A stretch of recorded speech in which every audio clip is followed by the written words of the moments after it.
Shalom saudara, puji nama Tuhan, kita berjumpa kembali Selasa tanggal 30 Juni 2020. Renungan harian Mesbah Keluarga GBI Kristus Air Hidup dengan tema Tak Memenuhi Persyaratan Tuhan. Pembacaan kita Yohanes pasal 15 ayat 1 sampai 8, ayat emas kita di ayat 7.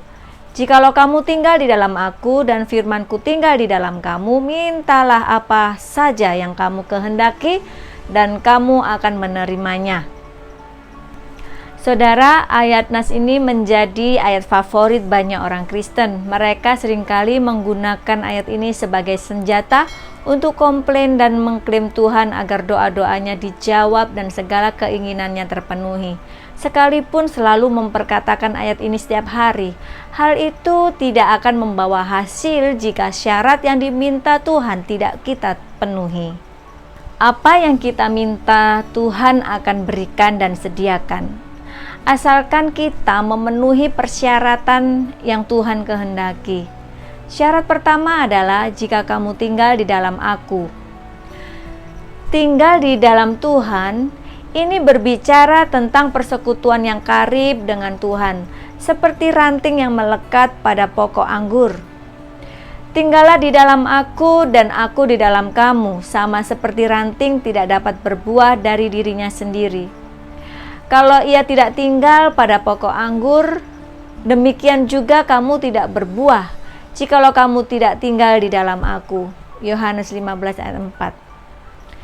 Tinggal di dalam Tuhan berarti hidup seseorang benar-benar dalam pimpinan Roh Tuhan, sehingga seluruh kehendak pribadi harus dimatikan dan ditaklukkan untuk Kristus. Aku hidup, tetapi bukan lagi aku sendiri yang hidup, melainkan Kristus yang hidup di dalam aku. Ia harus makin besar, tetapi aku harus makin kecil. Orang yang tinggal di dalam Kristus berarti wajib hidup sama seperti Kristus hidup. Syarat selanjutnya adalah firmanku tinggal di dalam kamu. Ini berbicara tentang ketaatan melakukan firman Tuhan. Jika firman Tuhan tinggal di dalam kita, hendaklah firmanku yang keluar dari mulutku, ia tidak akan kembali kepadaku dengan sia-sia. Tetapi ia akan melaksanakan apa yang ku kehendaki dan akan berhasil dalam apa yang kusuruhkan kepadanya. Ketika doa-doa kita tidak dijawab Tuhan, ketika apa yang kita minta tidak dikabulkan Tuhan, jangan langsung kecewa dan marah kepada Tuhan. Marilah kita mengoreksi diri.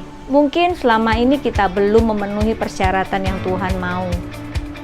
Mari saudara, jangan hanya menuntut Tuhan untuk memberkati kita, memenuhi keinginan kita, apabila kita sendiri tidak melakukan apa yang menjadi bagian kita. Tuhan Yesus memberkati.